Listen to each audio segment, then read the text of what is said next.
যোৱাকালি ৰাতি আমাৰ ঘৰত আমাৰ যি গোঁসাই ঘৰ আছিলে, গোঁসাই ঘৰৰ পৰা দৰ্জা খোলা অৱস্থাত মই ৰাতিপুৱা প্ৰত্যক্ষ কৰিলোঁ। প্ৰত্যক্ষ কৰাৰ পাছতে দেখিলোঁ যে মোৰ গোঁসাই ঘৰত থকা কিছু সামগ্ৰী তাৰমানে গোঁসাই ঘৰত য'ত থাকিব লাগে ত'ত নাই। তাৰপাছতে মই মিছেছৰ লগত কথা পাতিলোঁ, মিছেছক সুধিলোঁ যে এনেকৈ বস্তুবিলাকতো মই ইয়াত দেখা নাই।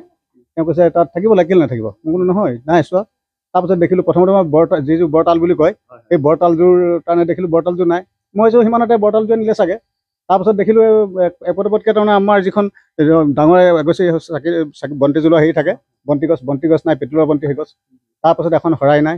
তাৰপাছতে এখন আপোনাৰ পেট্ৰলৰ ঘটি এটা আছিলে, সেই ঘটিটো নাই। তাৰমানে ইতিমধ্যে 4বিধ সামগ্ৰী চোৰে তাৰমানে যোৱাকালি লৈ উদ্ধাৰ হৈ গুচি যায়। ঘৰৰ পৰা যোৱা ৰাতি চোৰে গোঁসাই ঘৰৰ পৰা সেয়া চাকি বন্তি থাল, কাঁহৰ থাল এখন ডাঙৰ, তাৰপিছতে আৰু ঘটি এটা সেয়া চোৰে লৈ গৈছে। গোঁসাই ঘৰৰ পৰা নিয়াৰ কাৰণে বহুত দুখ পাইছোঁ। অন্ততঃ ভগৱানৰ স্থানৰ পৰা এনেকৈ চোৰে চুৰ কৰিব নালাগে। কি হৈছে এইখিনি জেগাত শিঙীয়া বেজীবাৰী জেগাখিনিত ইমানেই বেছি চোৰৰ উৎপাত হৈছে, মানে সদায় প্ৰতিদিনে বুলিয়ে ক'ব লাগিব। প্ৰতিদিনে কাৰোবাৰ ঘৰত নহয় কাৰোবাৰ ঘৰত কিবা নহয় কিবা সিহঁতি চুৰ কৰিবই। আৰু কি হৈছে, এতিয়াতো হৈছে গোঁসাই ঘৰো বাচি যাব পৰা নাই। মানুহৰ তলা ভাঙি মেলি কিমান কি অনিষ্ট কৰিছে তাৰ কোনো হিচাপ নাই। লগতে কি হৈছে যে ইয়াতে খুব বেছি নিচা খোৱা ল'ৰা ছোৱালী বৃদ্ধি হৈছে। আমি মানে সেইটো প্ৰশাসনক মানে অনুৰোধ কৰোঁ যে তেওঁলোকে অকণমান ইনভেষ্টিগেশ্যন কৰক।